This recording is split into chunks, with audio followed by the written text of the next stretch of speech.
Kalian kalau mau minang anak gadis, jangan kalian petentang-petenteng jalan sendiri. Ajak Pak Dan Ramil, ajak Pak Kapolsek, ajak Pak Maghrib Parinduri. Jangan saya kalian ajak. Kalau saya kalian ajak, nanti saya yang diterimanya.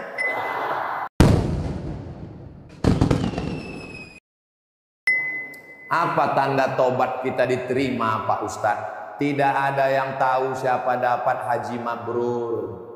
Tak ada yang tahu siapa dapat tobat nasuha. Haji mabrur itu tak bisa dinilai dari fisik bentuk tubuh. Tak bisa dinilai. Tapi ada tanda-tandanya. Apa tanda haji mabrur? Apa tanda tobat nasuha? Apa tanda dapat Lailatul Qadar? Tandanya adalah ada perubahan. Sebelum bulan puasa ngamuk. Setelah bulan puasa orang tenang. Pas ditanya kenapa Bapak itu tenang? Stroke Pak Ustaz. Mudah-mudahan yang stroke sembuh, sehat, amin. Ada perubahan. Sebelumnya asal lewat kotak 2000, asal lewat kotak 2000. Setelah bulan Ramadan la'allakum tattaqun, lewat kotak 2500. Sebelumnya tak mau aja ke masjid. Hayya 'alas shalah.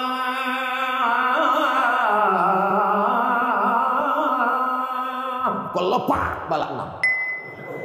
Tapi setelah bulan suci Ramadan, belum lagi azan, hari Jumat jam 11 sudah duduk.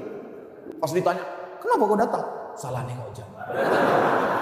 Sebelumnya jilbabnya itu tak peduli sama jilbab, asal mau pergi undangan.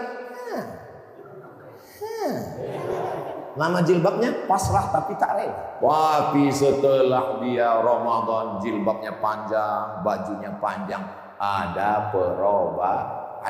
Alhamdulillah Pak Ustadz, saya setelah Ramadan kemarin 5 yang berubah Pak Ustadz. Apa itu? Berat badan berubah, kolesterol berubah, diabetes berubah. Bukan itu, yang berubah adalah menuju lebih baik dan lebih soleh, bukan somat. Bagaimana kita bisa memahami hakikat Ramadan yang ada dalam diri kita ini Pak Ustadz? Muncul rasa takut kepada Allah saat ingin melakukan perbuatan dosa, saat tidak ada satu manusia pun melihat, saat tidak ada satu pun seorang ulama tasawuf sayang muridnya 40 orang, tapi murid yang satu ini disayang, murid yang lain cemburu. Apalah tuan guru ini sayang cuman sama dia. Rupanya guru ini tahu muridnya ini kena penyakit dalam hati. Oh, besok diambilnya burung, kasih burung semua satu-satu. Kalian murid-muridku yang 40 pergi kalian ke hutan, ke gunung, ke gua, ke laut. Cari di mana tempat kalian tak ada ditengok orang, potong burung ini. Dibawanya, tak lama semua membawa burung, leher sudah putus semua. Ini guru, murid yang disayang datang membawa, masih hidup. Kenapa tak kau potong? Aku pergi ke gunung, aku pergi ke laut, aku pergi ke danau, aku pergi ke gua, aku pergi ke pokok kayu. Aku tidak pernah merasa sendiri. Aku selalu diperhatikan Allah. Itulah hakikat puasa. Muraqabatullah, musyahadah, mempersaksikan persaksian yang dipersaksikan oleh Allah Subhanahu wa taala. Mudah-mudahan itu melekat ke dalam hati kita nanti insyaallah. Makanya tiap bulan paling tidak ada puasa 3 hari, Ayyamul Bait 13, 14, 15. Kalau cuma 3 hari upil tuh Pak Ustadz, saya sanggup 8 hari, mantap. Senin Kamis, Senin Kamis, Senin Kamis, Senin Kamis. Kalau cuma 8 hari kecil tuh Pak Ustadz, saya sanggup puasa Nabi Daud, mantap. 15 hari. Kalau 15 hari kecil tuh Pak Ustadz, saya sanggup puasa 30 hari. Tengok dulu. Kalau ada anak bini tak boleh. Kenapa? Karena kalau kau puasa 30 hari tak berselera, kau nengok bini kau tuh. Tapi menengok bini orang berselera. Tapi kalau istrinya tak ada, sebatang kara, dia sanggup, boleh. Suami sudah meninggal, anak tak ada, maka perempuan boleh. Aisyah istri Nabi, setelah Nabi meninggal, dia puasa dahar setiap hari sampai meninggal. Saya ketemu bapak-bapak di Kudus, pas makan di rumah dia, Ustaz Somad silakan makan. Bapak enggak makan, aku saiki poso. Us perang-perang dino. Sudah 2 Pak Ustaz, 2 tahun, 20 tahun sudah puasa tiap hari. Badannya sehat walafiat, rezekinya berlimpah. Siapa yang mau coba? Cobalah nanti setelah bulan Syawal. Saya bekerja sering melakukan safar, waktunya musafir. Terkadang di mobil kantor, terkadang dengan angkutan umum. Saya mau tanya, ketika saya safar dan jarak dengan angkutan umum, jarak lebih 89 km dan angkutan umum, berangkat menjelang waktu sholat zuhur, apakah saya bisa mengqashar sholat saya sebelum berangkat? tidak bisa mengkosor sholat di rumah. Lalu kosornya di mana? Setelah keluar batas kota. Jadi kalau mau pergi ke Tanjung Pura, maka lewat dulu keluar batas kota Medan, masuk ke Binjai, ada masjid, barulah sholat. Itu kalau mobil pribadi. Kalau pakai pesawat, mana mungkin pesawat itu singgah Pak Ustaz? Gimana caranya? Maka sholatnya jamak saja, tak pakai kosor. Zuhurnya 4 rakaat, asarnya tetap 4 rakaat. Kenapa tak ada kosor? Kenapa tak jadi 2? Karena ilat sebabnya belum ada. Sebabnya apa?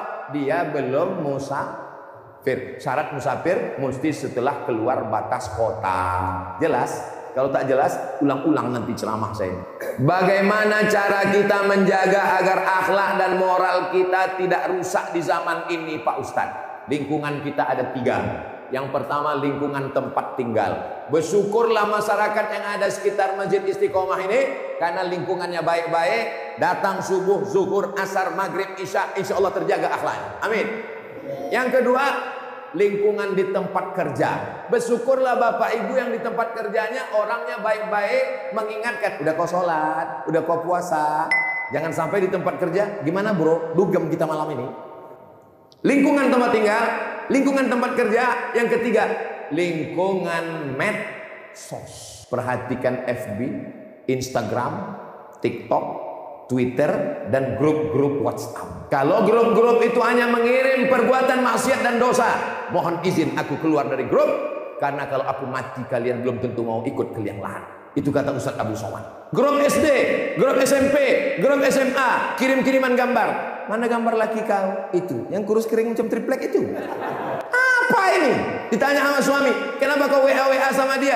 Dia udah macam abangku. Aku kan tak punya abang. Berawal dari macam, berakhir dengan macam-macam. Waspadalah. Kejahatan terjadi bukan karena ada niat dari pelakunya, tapi karena suami letoy tak bertenaga.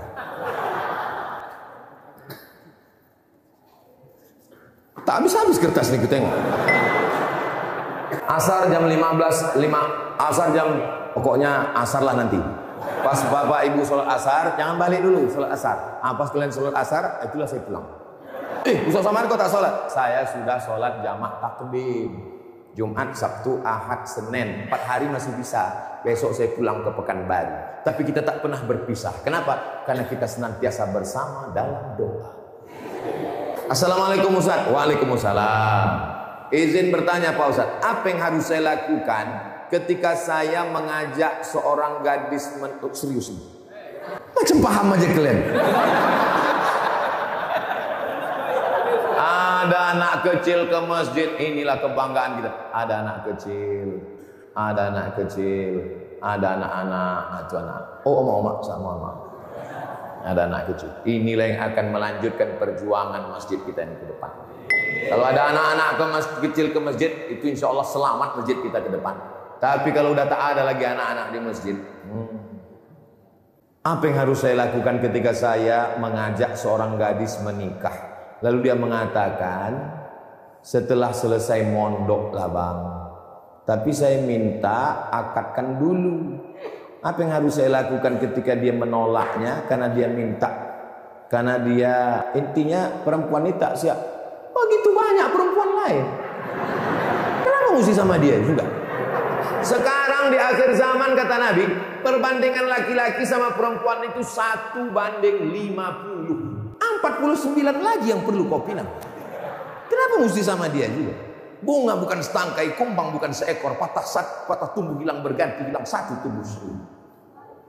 Kalau kalian anak-anak muda, aku aja yang sudah tua, kurus, kering, hitam begini, cobalah tengok di komen-komen di Instagram yang followernya 7 juta itu. Maksudnya yang belum follow lah. Tengoklah di YouTube itu apa komen mereka. Padahal saya udah tua, udah lewat 40. Saya ini jelita, jelang 50 tahun. Apa komen mereka? Ustaz, jadikan aku yang kedua ya. Apalagi kalian yang muda-muda yang ganteng-ganteng ini, kenapa pula kalian takut? Jadi kalau ada perempuan tanya dia, Dek, aku tak mau pacaran-pacaran, aku takut dosa. Nanti aku ini silap. Aku ini bukan playboy cap tupai naik pokok kelapa, belobang semua pokok kelapa. Aku tahu kau punya harkat martabat. Aku ini niat baik. Sudikah engkau menjadi ibu bagi anak-anakku di masa akan datang? Sudikah engkau menemani aku sampai ke pintu surga bersama Rasulullah? Kalau kata dia, I do. Do you marry me? I do.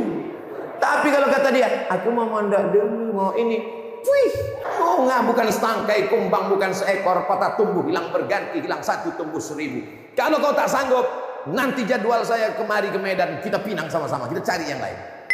Cuman kalau bisa jangan sama saya.